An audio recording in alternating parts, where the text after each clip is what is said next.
मैकोचे Dhandev plus या ठिकाणी तुम्ही पाहू शकता शेतकरी मित्रांनो, 5 पाकळ्यांचे बोंड आहे. सरकीचे प्रमाण पण त्या ठिकाणी त्याच्यामध्ये जास्त आहे. सरकी जास्त असल्यामुळे कापूस हा वजनदार त्या ठिकाणी निघण्यास मदत होते.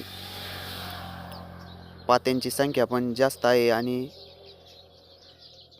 टपोरे आणि मोठे बोंड असल्या कारणाने त्या ठिकाणी उत्पन्न हे चांगले त्या ठिकाणी मिळण्यास मदत होत असते. जय किसान शेती सेवा यूट्यूब चॅनल नक्की सबस्क्राईब करा, शेअर करा, लाईक करा. अतिशय जबरदस्त असा वाण मैको धनदेव प्लस या ठिकाणी पाहू शकता तुम्ही. 5 पाकळ्यांचे त्या ठिकाणी बोंड आहे आणि कापूस असा फुललेला आहे.